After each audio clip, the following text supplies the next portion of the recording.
Alright guys, so the part's been built. The one I built from, basically it's a rolling ground hauler.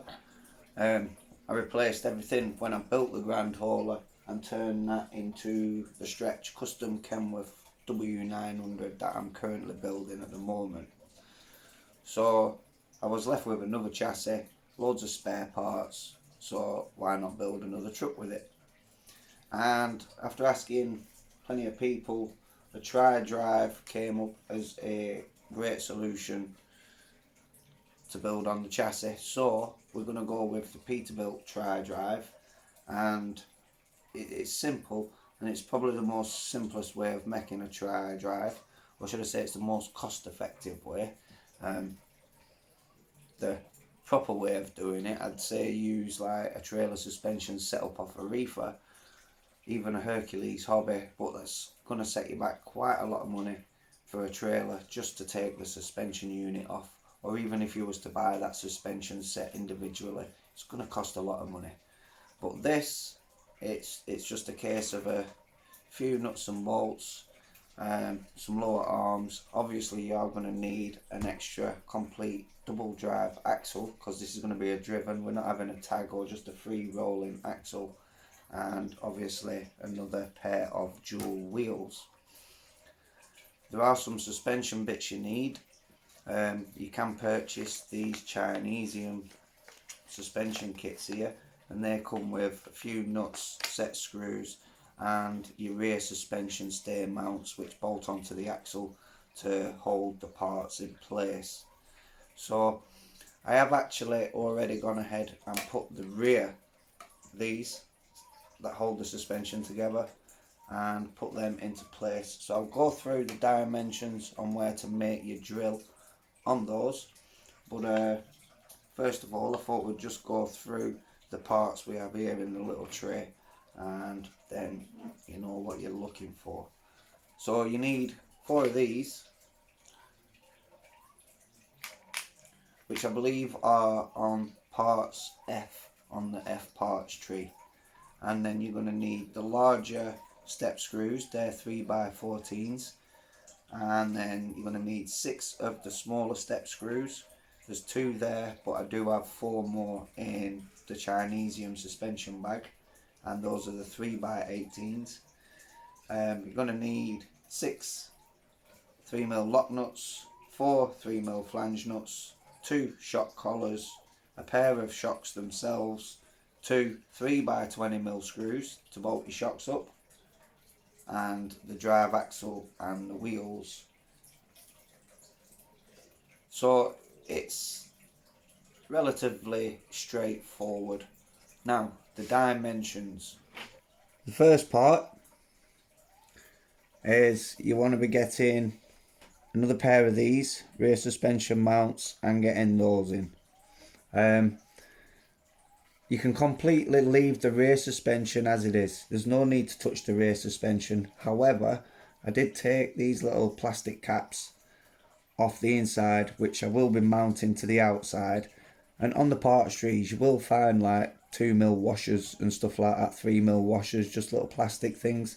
I've used just a couple of those just to pack it out behind, as they act as a spacer. Just then there's no stress inside the shock, and that can move freely. I've also removed the bump stops as well off the Grand Hauler chassis. These come with bump stops just to keep it riding a little more solid. So now we have a bit more flex in there. It's not the best, but that's just the way they are.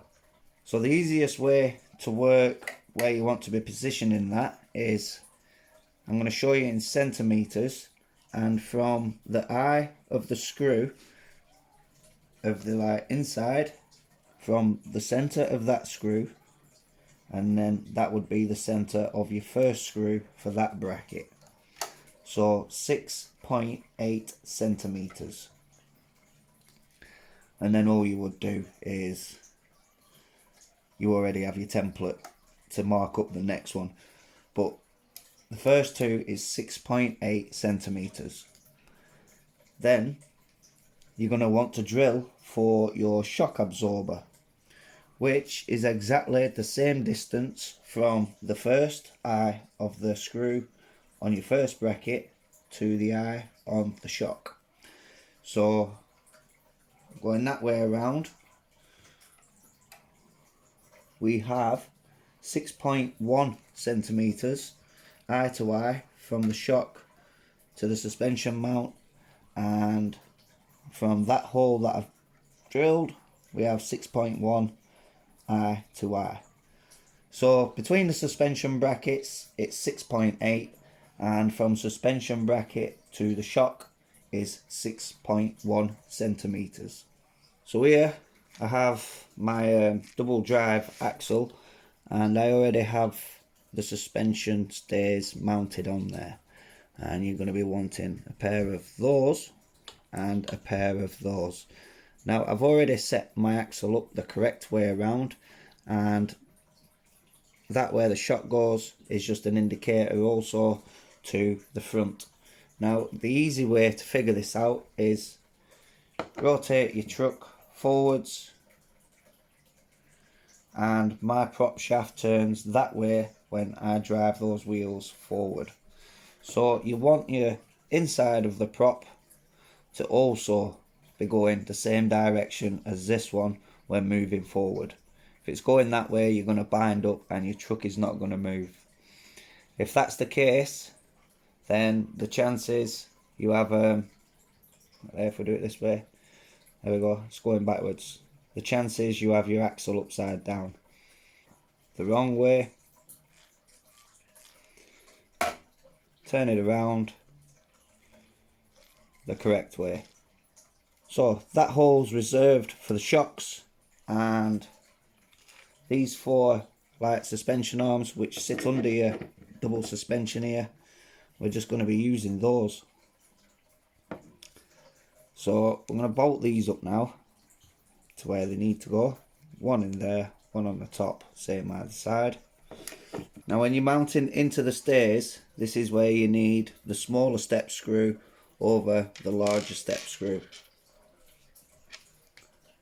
and also the little lock nuts. Those are for mounting into the stays. The larger ones are to go into the suspension plate, but you also have an additional lip, so you need a bit more of a step for that part there.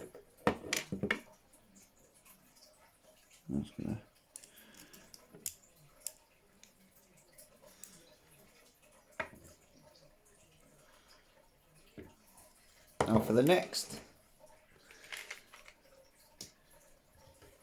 make sure the larger lip is to the inside at all times.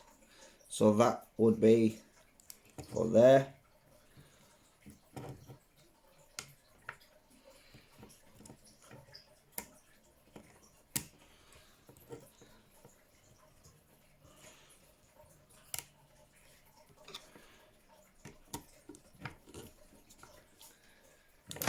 So I'll just get the other two in.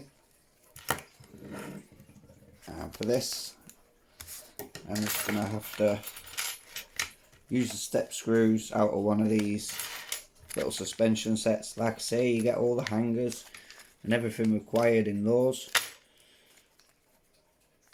So I need the step screws. So I did forget to mention, you would also need your little double drive 30mm 3cm prop shaft that goes between the two axles on the rear of your truck. You will need another one of those. But that's how it should be looking now.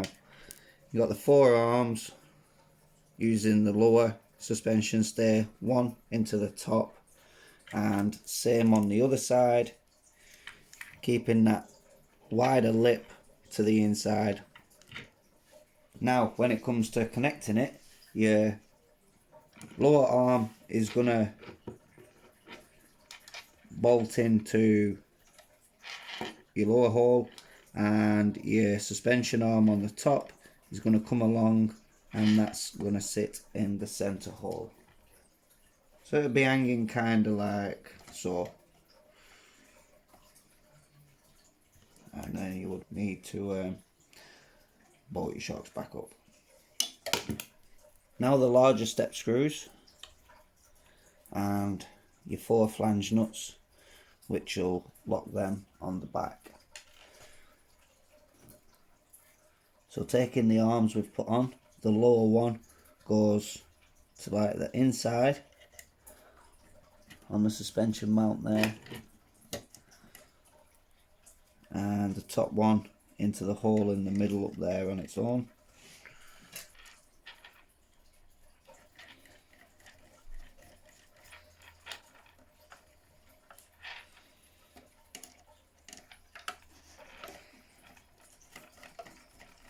Same again on this side.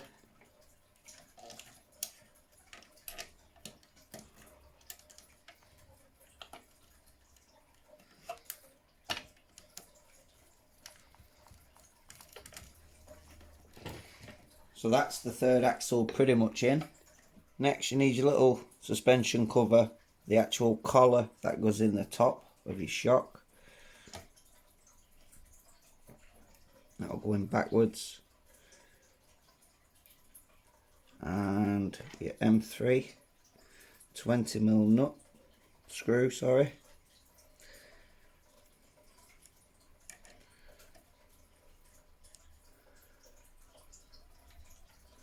I'll go through those like so, and then screw up into the hole. Now I need to get a 3mm prop shaft for there, so but I will show you all this working once the truck's up and running. But yeah, a 3mm prop will just sit in between those two, just as they would those two, and you still have some travel also. So same on the other side, collar on the inside.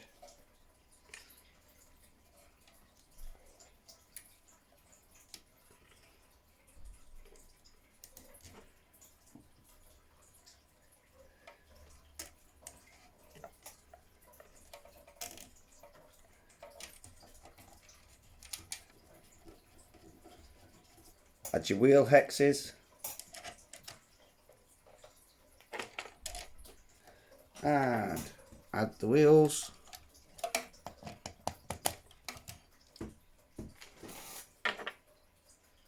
Bolt them up.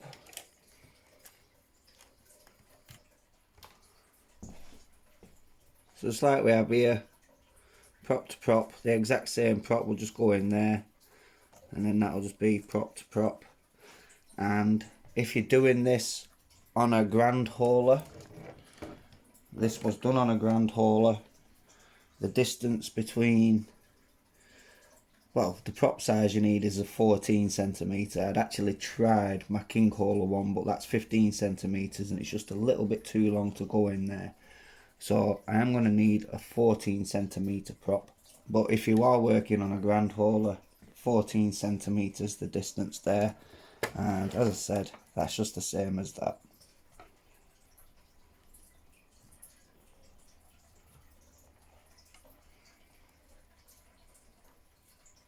I really do need these as accurate as possible for when I come to install these arches from KK truck, and they will bolt up right there somehow. You can see the spacing's correct. If you look here, this is the gap I was on about. Now with a king hauler tank, you have an extended part of the tank and it was actually catching up against the arches. So that's the reason for the globe liner tank there. Also, with the cab on this truck, as I'm still a little bit indecisive on what to do with a sleeper, I've actually took the time and not just hacked this cab in half.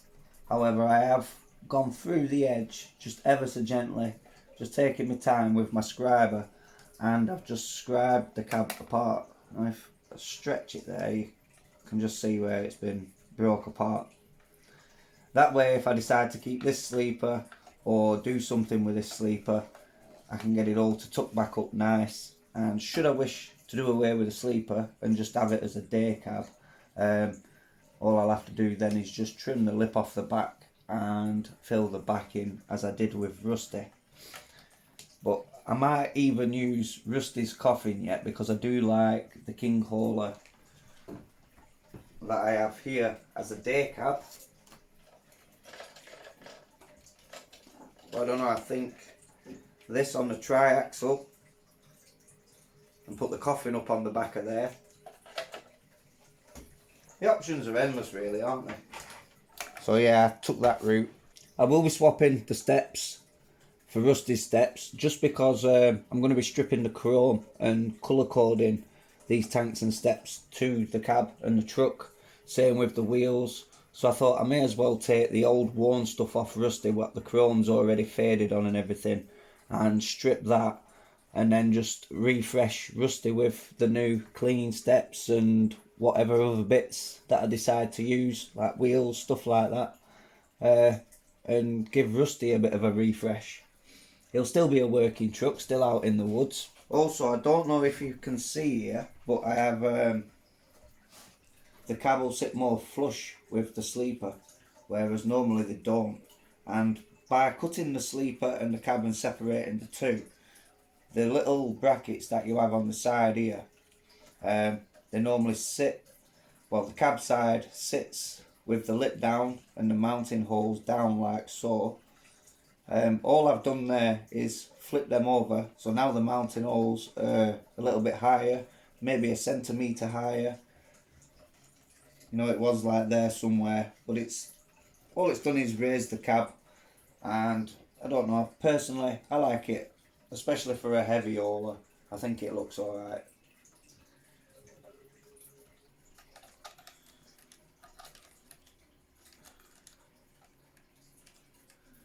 Now you can just see the little things rotating in the same direction there. That's what you want. And basically that's exactly what will happen once the drive shaft there is driving that one.